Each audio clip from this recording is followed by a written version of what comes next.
What I've been thinking about during lockdown is the fact that I've spent all my time drinking in parks, which feels a lot like how life was when I was underage drinking in the park. See, I grew up in a small town on the southeast coast called Hastings, right? So I don't know what you lot did if you grew up in London. I don't know where you like pre-drunk and stuff, but I was always on the beach. You see, I remember running home as the sun rose above Upper Park Road, where only the birds and the foxes know how close we came to getting Asbos that night on the beach, where star-crossed lovers kissed in the fog, surrounded by empty Lambrini bottles and bags rolled in socks, empty Strongbow cans and king-skin Rizzlers. It's strange how the haziest memories seem to be the ones that linger the longest, like those sweet nothings we used to whisper in women's ears like butterflies, words that only live for a day, both knowing they're nonsense but still acting on them anyway.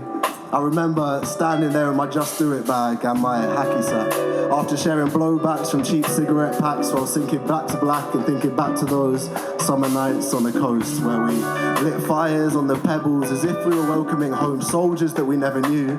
We always talked and dreamed about these jobs that we knew we'd never do.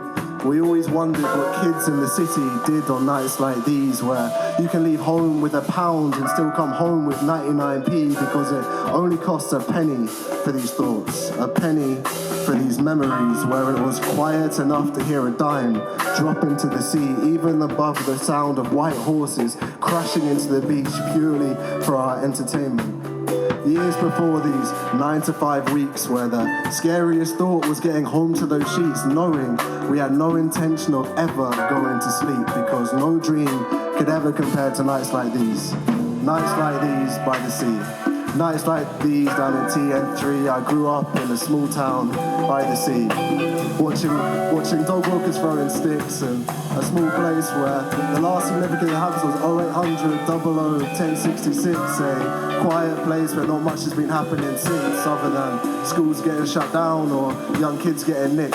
Thatcherite council estates built out of Edwardian bricks. I've never known why Londoners call my hometown the Sticks.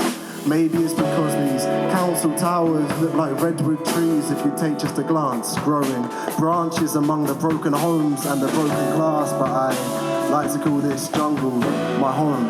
A forest forgotten by the partisans, overgrown with coffee shop owners and artisans, a garnish on the corner of God's garden, a place full of stories, a place for stories during COVID-19. Thank you. My name's Luke AG. Thank you very much.